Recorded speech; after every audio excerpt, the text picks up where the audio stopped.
All right, today we're tackling a big one. Endometriosis. You've probably heard the name, but it's a condition that affects millions and is still, wrapped in a lot of mystery. So let's get into what it is and why it's so important to understand. Think about this for a second. We're talking about a condition that's as common as diabetes, yet so many people have no idea what it is. It's kind of wild, right? So the big question is, what's actually going on inside the body? Okay, so here's the simplest way to think about it. You have this tissue, right? It's supposed to be inside the uterus. But with endometriosis, that same kind of tissue starts growing in places it has no business being, like on the ovaries or intestines. And here's the kicker. This rogue tissue still thinks it's in the womb. So every month, it reacts to your hormones, it swells up, it tries to shed, but it has nowhere to go. It's trapped. And that is what causes all the trouble, the pain, the inflammation, the scarring. All right, so that's the what of it. Now let's dig into the why and the who. We're going to look at the main theory for how this even happens, just how many people we're talking about, and what the common symptoms are. So you might be wondering, how does this tissue even get there in the first place? Well, doctors aren't 100% sure, but the leading theory has this kind of complicated sounding name, retrograde menstruation. But don't let the fancy term fool you. The idea behind it is actually pretty simple. It's all about which way things are flowing. And this breaks it down perfectly. So during a period, most of the flow goes down and out, right? That's normal. But this theory suggests that for some people, a little bit of that blood flows the wrong way. It goes backwards, up through the fallopian tubes and into the pelvic area.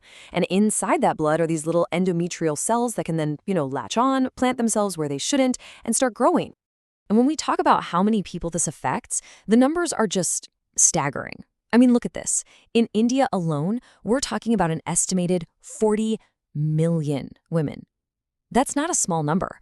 It just goes to show you, this isn't some rare condition, it's a massive, widespread health issue. Okay, so what does this actually feel like for someone who has it? Well, it can be really different for different people. But the classic signs are things like incredibly painful periods, way beyond normal cramps, pain during or after sex, and just this constant nagging pain in your pelvis. Trouble getting pregnant can also be a big clue. But, and this is so important to remember, some people have zero symptoms. None. And that's a huge reason why it can take years to get a proper diagnosis. So that naturally leads us to the two big questions that are, understandably, a huge source of anxiety for anyone going through this.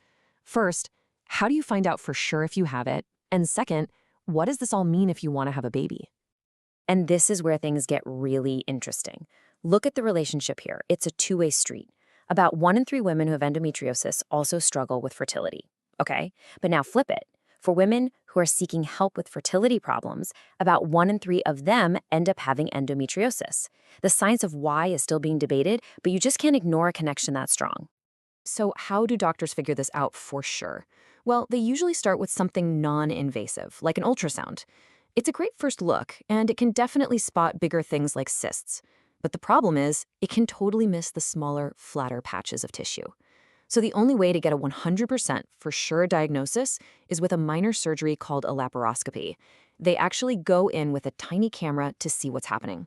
It's called the gold standard for a reason. It's the only way to truly know. Okay, so you have a diagnosis. What's next? This is really key. There's no single cure for endometriosis. The way doctors think about it now is more like having a personalized toolkit. The right tool or the right treatment strategy depends entirely on what your specific goals are. And really, it all comes down to one simple but incredibly important question.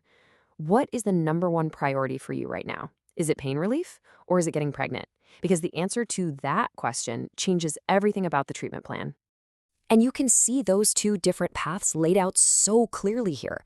If you say my priority is pain relief, then the focus is probably going to be on things like hormonal treatments to manage or stop your periods, or maybe surgery if things are really severe.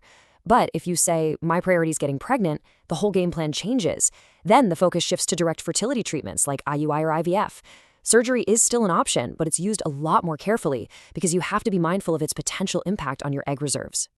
And this leads us to what's really the modern approach, the new philosophy of how to handle this. There's been a major shift in thinking, especially when the goal is fertility. This quote right here, this is everything. Treat infertility directly rather than focusing first on removing every spot of endometriosis.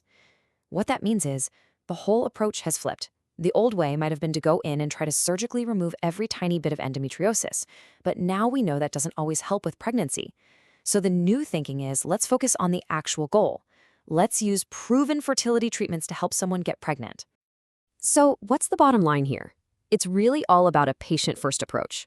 Number one, figure out what the main goal is, pain or pregnancy, and tailor everything to that. Number two, avoid procedures that might not actually help you reach that goal. And number three, if pregnancy is the goal, go straight to the treatments that we know work for that. And that really leaves us with a fascinating final thought, doesn't it? Maybe the future of healthcare for conditions like this is less about attacking the disease itself and more about focusing on the person living with it. It's a really powerful shift in perspective, putting a person's life goals right at the very heart of their medical care.